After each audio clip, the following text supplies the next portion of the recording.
दोस्तों आज हम क्लास 10th प्रश्नावली 1.2 को हल करने वाले हैं, जहां पहला क्वेश्चन हमें दिया है निम्नलिखित संख्याओं को अभाज्य गुणनखंडों के रूप में व्यक्त करना है। जहां पहली संख्या दी है 140। 140 को आपको अभाज्य गुणनखंड के रूप में व्यक्त करना है। देखिए बहुत आसान क्वेश्चन है, कैसे करेंगे आइए समझते हैं। यहाँ पर हम पहला हल करने जा रहे हैं। पहले में फर्स्ट क्वेश्चन ही दिया है 140। 140 के अभाज्य गुणनखंड करना है, तो हम 140 को तोड़ने लगेंगे। 140 को कैसे तोड़ेंगे ध्यान दीजिएगा। आप जानते हैं जो 14 होता है वो 2 के पहाड़े से कट जाता है, तो हम यहाँ पर 2 का पहाड़ा लेंगे। 2 के पहाड़े में 14 आता है 7 बार में, 2 7 14, 0 आता है 0 बार में। ठीक है, आगे बढ़ेंगे। फिर से हम 2 का पहाड़ा से काट सकते हैं। 2 तिया 6, ऊपर तो 7 लिखा था मतलब 1 बच गया, 2 पंजे 10। अब हम 5 के पहाड़े से इसे और काट सकते हैं। 5 का पहाड़ा लेंगे, 5 7 35, 7 बार में कट जाएगा 35। उसके बाद 7 के पहाड़े से हम काटेंगे 7 एकम 7। लीजिए 140 को आप अभाज्य गुणनखंडों में तोड़ दिए हैं। 140 को आप लिख सकते हैं 2 गुणा 2 गुणा 5 गुणा 7। जितने भी आपने इधर पहाड़े लिए हैं ना, इनको आपको गुणात्मक रूप में लिख देना है। कैसे लिखेंगे? 140 को आप लिख सकते हो 2 गुणा 2 गुणा 5 गुणा 7। क्या लिख सकते हैं? 2 गुणा 2 गुणा 5 गुणा 7।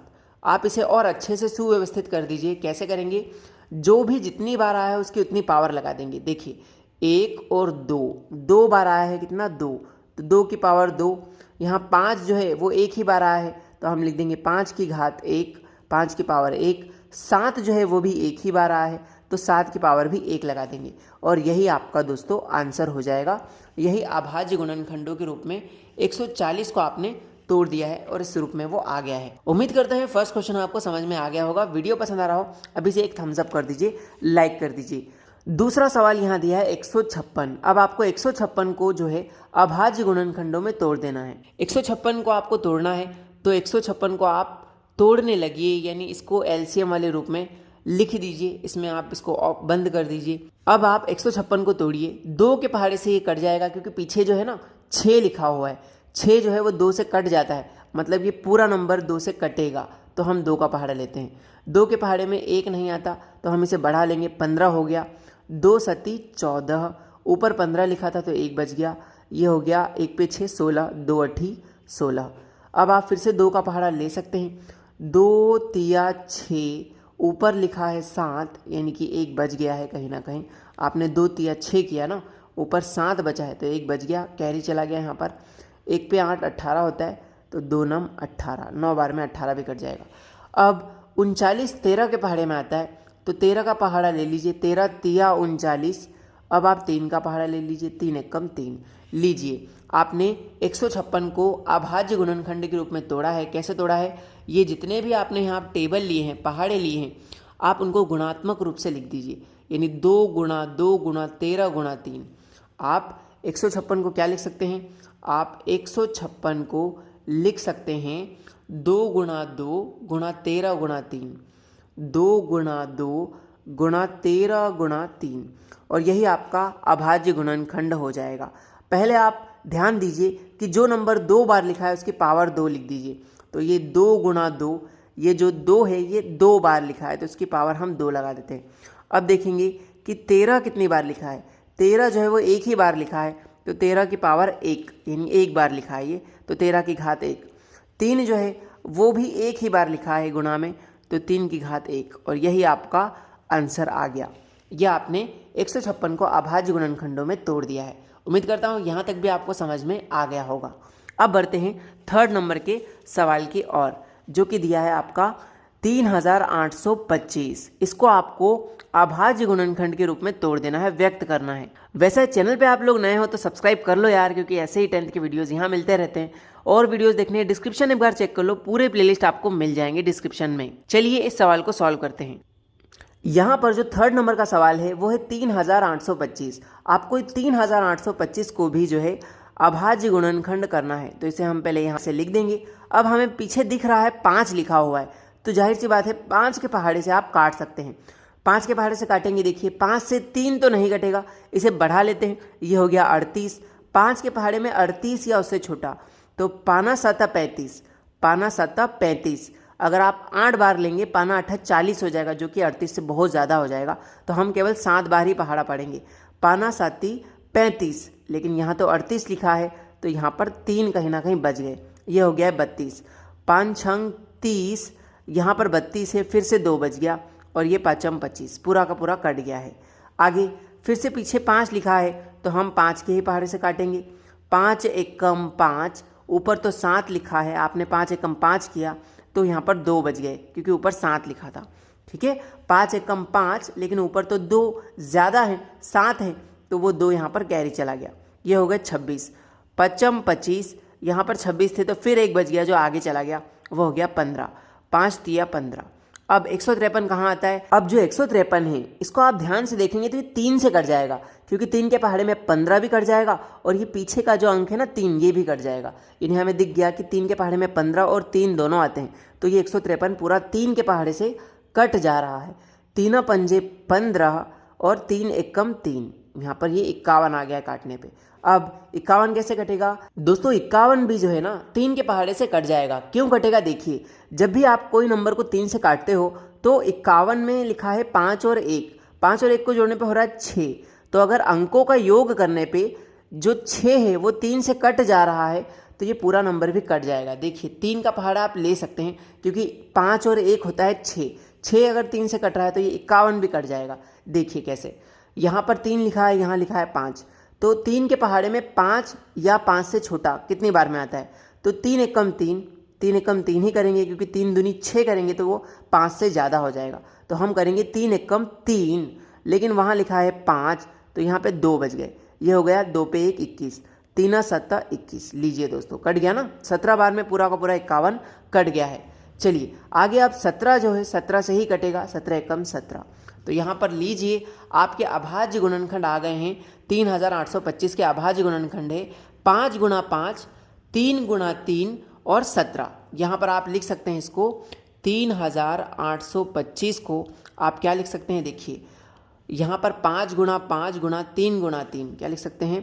5 गुणा 5 गुणा 3 गुणा 3, और गुणा में एक और नंबर है 17, तो इस 17 को भी आप लिख लीजिए। अब आपको इस आंसर को थोड़ा और अच्छे से लिख देना है। जो नंबर जितनी बार आया उस पर उतनी घात चढ़ा देनी। 5 जो है ना वो 5 कितनी बार आया है? 1 बार और 2 बार, यानी इसकी घात कितनी? 2 कर दीजिए। 3 जो है वो भी 2 बार आया है, यानी 3 की घात 2, 3 जो है वो 2 बार लिखा है, 3 की घात 2। 17 कितनी बार है? 17 जो है सर 1 ही बार है, तो 17 की घात 1। और यही आपका अभाज्य गुणनखंड हो गया है। 3825 का अभाज्य गुणनखंड आपके सामने आ गया है। आप लोग चाहें तो एक बार शुरू से आखिरी तक स्क्रीनशॉट ले सकते हैं। देखिए, हमने इसको इस टाइप से सॉल्व कर दिया है, ये इसका आंसर है। चलिए अब बढ़ते हैं दोस्तों अगले सवाल की ओर, जो कि दिया है चौथे नंबर का सवाल 5005। दोस्तों यहाँ पर 4th नंबर का सवाल है 5005। इसे हमें अभाज्य गुणनखंड के रूप में व्यक्त करना है। सबसे पहले हम इसे तोड़ लेंगे। अभाज्य गुणनखंड करने के लिए आप इसे अंदर लिख दीजिए 5005। अब आपको क्या करना है? पीछे का अंक देखना है, लिखा है 5। 5 जो है वो 5 से ही कट सकता है, तो यानी कि ये पूरी संख्या जो है 5 से कट जाएगी, क्योंकि पीछे वाला अंक 5 है, तो आप 5 का पहाड़ा ले सकते हैं। चलिए काटते हैं। 5 के पहाड़े में 5 आता है 1 बार में, 5 एकम 5। 5 के पहाड़े में 0 आता है दोस्तों 0 बार में। फिर 5 के पहाड़े में 0 आता है कितनी बार में? 0 बार में। अगेन 5 के पहाड़े में 5 1 बार में। ठीक है, अब आपको 1001 को ये सोचना है कि ये किससे कटेगा। ध्यान दीजिएगा दोस्तों, यह नंबर दोस्तों यहाँ पर आप 2 का पहाड़ा नहीं ले सकते, क्योंकि पीछे का अंक जो है ना वो 2 से नहीं कट रहा। पीछे लिखा है 1, जो कि 2 से नहीं कटता। 3 से भी ये नहीं कटेगा, क्योंकि पीछे या ये कोई भी पूरी संख्या 3 से कटने जैसी नहीं लग रही। 5 के पहाड़े से आप कब काटते हो? जब पीछे का अंक 5 हो, लेकिन यहाँ पीछे का अंक भी 5 नहीं है। आप एक बार यहाँ पर 7 को ट्राई करके देखिए, क्योंकि 5 से नहीं कट रहा तो 5 से बड़ा होता है 7। 7 को आप ट्राई करके देखिए। 6 से भी नहीं काट सकते, क्योंकि पीछे का जो नंबर है वो ऐसा लग ही नहीं रहा है कि 6 से कटेगा। 7 के पहाड़े से हम ट्राई करते हैं, देखिए कैसे। 7 के पहाड़े में 1 नहीं आता, तो हम इसे बढ़ा लेंगे। ये हो गया है 1 पे 0 10। 7 के पहाड़े में 10 या उससे छोटा, 10 से छोटा आता है 7। कितनी बार में? 1 बार में। 7 एकम 7, ऊपर तो 10 था, यानी 3 बच गए। ये हो गया दोस्तों 30। 7 चौक 28, यहाँ है 30, तो फिर बच गए 2। ये हो गया 2 पे 1 21। ये लीजिए 7 तिया 21। ये देखिए 7 से पूरा कट गया है 143 बार में। ईजी है, सिंपल है। ओके, आगे बढ़ेंगे। अब यहाँ पर आप 11 का पहाड़ा ले सकते हैं। 11 एक कम होता है 11, लेकिन ऊपर तो लिखा है 14। आपने किया है 11 एक कम 11, तो यहाँ 14 लिखा है, मतलब 3 बच गए। ये हो गया 33, 11 तिया 33। अब तो सिंपल समझ में आ ही गया होगा कि 13 का पहाड़ा लेना है दोस्तों। 13 एक कम 13, और यहाँ पर एक आने से आपका जो गुणनखंड है वो समाप्त होता है। यानी कुल मिलाकर अगर हम इधर लिखें तो हम 5005 को अभाज्य गुणनखंड के रूप में तोड़ दिए हैं। 5005 को आप लिख सकते हो, जितने भी आपने पहाड़े यहाँ पर लिए हैं ना काटने के लिए, इनके गुणात्मक के रूप में, यानी 5 गुणा 7 गुणा 11 गुणा 13। क्या लिख सकते हैं इसे लिख सकते हैं 5 गुणा 7 गुणा 11 गुणा 13। ठीक है, यहाँ पर लिखेंगे दोस्तों 13। ठीक है, यहाँ लास्ट में आ जाएगा 13। तो आपका आंसर यही हो जाएगा कि 5 की घात 1 गुणा 7 की घात 1 गुणा 11 की घात 1 और गुणा 13 की घात 1। यहाँ सभी जगह घात 1 इसलिए लगा है क्योंकि ये सारे नंबर एक एक बार ही आए हैं, देखिए। ठीक है, ऐसा नहीं कि 5 जो है वो 2 बार लिखा है गुणा में, तो हम 5 की पावर 2 लिखते। ठीक है, यहाँ पर सभी एक एक बार आए हैं, इसलिए यहाँ पर पावर्स एक एक लगा दी है, घातें एक एक हो गई है। उम्मीद करता हूँ ये सवाल भी इजी तरीके से समझ में आ गया होगा। अब बचा है हमारा आखिरी क्वेश्चन, लेकिन उससे पहले रिक्वेस्ट है यार, डिस्क्रिप्शन चेक कर लेना, उसमें आगे के और क्वेश्चन भी आपको मिल जाएंगे। बहुत सारे IMP वीडियोज़ वहाँ मिल जाएंगे, और नए हो तो सब्सक्राइब कर लेना। नेक्स्ट सवाल है 7429। अब दोस्तों यहाँ पर सारे सवाल कराने के बाद एक सवाल आप मुझे कमेंट सेक्शन में आंसर करके बताइए कि ये 5वें का आंसर क्या आएगा। आप लोग इसका अभाज्य गुणनखंड इस रूप में मुझे लिख के बताइएगा, जैसे मैंने आपको सॉल्व करके बताया यहाँ पर कि 5005 को आप ऐसे फॉर्म में लिख सकते हो, वैसे ही आप मुझे इसका सॉल्यूशन करके बताइए कमेंट बॉक्स में। कमेंट बॉक्स में आप सभी के आंसर का इंतजार रहेगा। Thank you so much. Video पूरा देखने के लिए एक लाइक ज़रूर करके जाइएगा। Thank you so much.